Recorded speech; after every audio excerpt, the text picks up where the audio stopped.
RimWorld Royalty. Have you ever wondered the lore behind this DLC? Because there definitely is one. How many separate empires are there, and where'd they come from? Okay, let's get started. The Empire, a faction known for its advanced technology and overarching government, isn't what you originally thought. Originating from the planet Sophia Munda, an advanced glitter world, the Empire was an interplanetary society that lasted for thousands of years, with many traditions and rules, much like medieval Earth. But what happened to all this? Well, the Empire were forced off their home planet by a great disaster, becoming a small refugee fleet with tiny numbers of people, but with very strong technology, still holding on to an honor and tradition-based culture in the Royalty DLC. It is now primarily led by a Stelarch, the second highest ranking person in their entire faction after the Emperor. Though the Emperor never shows up in the game, but is or is meant to be the supreme leader of the Empire. However, due to lack of faster than light travel, much of true day-to-day power is held by the Stelarchs, who have dominion over the entire star systems. You might still be wondering though, just how big was the Empire, or is today?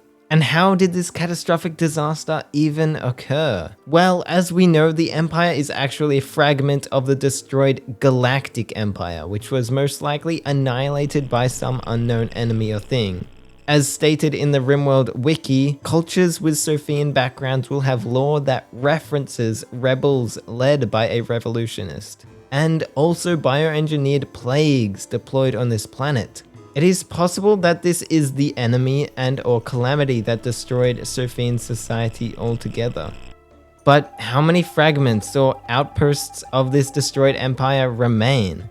Well, in each game of RimWorld, assuming you have the Royalty DLC installed, there can be many variations of the Empire. RimWorld just generates one per playthrough, meaning separate saves will potentially have different Empire fragments as one of the Empire factions. Here is a table showing all the variations of what the Empire can be called in the RimWorld game.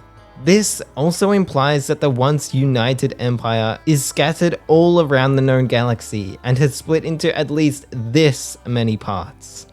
Okay, time to get a little deeper into the society of the Empire before its fall. An imperial church existed, a monotheistic organization with both inquisitors in the church's anti-heresy school and physics in the church's physics school. The church also provided chaplains for the military, non-combatants that provided medical and spiritual needs of the soldiers. This was heavily required in the Empire's society, as they fielded and developed military, and unlike most glitter worlds, it saw combat, possibly routinely.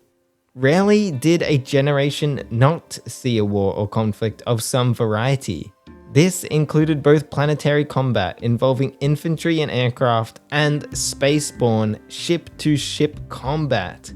Slightly opposing this though, noble households were served by the common folk in a variety of roles from domestic to military. And these households were sometimes grand ancient starships that acted as power bases for these noble families alongside more traditional planetary holdings.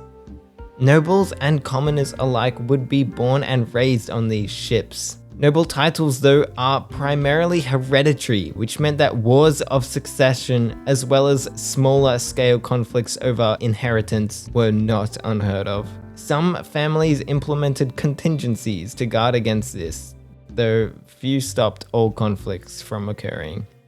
And that is RimWorld's royalty lore. Trust me, I read through the entire wiki. And if you got anything out of this video, I'd really appreciate if you checked out some of my other ones. You might actually like them. I mean, YouTube thinks you will.